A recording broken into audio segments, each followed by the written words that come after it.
যে বাচ্চা বোঝেই না দুনিয়া কি জিনিস, ভালোবাসা কি জিনিস, যৌনতা কি, সে কিছু বোঝেই না, এরকম বাচ্চাকে পর্যন্ত ধর্ষণ করা হয়েছে। ডে বাই ডে বাচ্চাদের অ্যাবিউজিংটা বাড়ছে। খেয়াল করে দেখেন, পড়াশোনা করেন, খোঁজখবর নেন, দেখেন বাচ্চাদের প্রতি সেক্সুয়াল অ্যাবিউশন এবং যৌন নির্যাতন বেড়েছে, প্রচুর বেড়েছে, এবং দিন দিন এটা বাড়বে।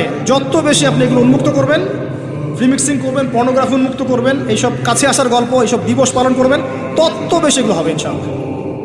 এবং লিসেন টু মি, আপনি মনে করছেন আপনি সেফ, আপনি একা খুব ভালো মানুষ, কোশ্চিন কালো নয়। এই ফিতনা আপনার ঘরের দরজায় না আসলে আমার নাম বদলে ফেলবো ইনশাআল্লাহ।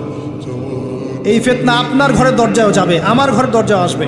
যদি আপনি আমি সচেতন না হই, আমাদের ঘরেও এটা আসবেই আসবে। একটা পরিবার বাকি থাকবে না, বাকি নাইও একটা পরিবারও, এগুলো আমাদের ঘর দুয়ার পর্যন্ত আসবে। একজন যুবক সাইকোলজিক্যালি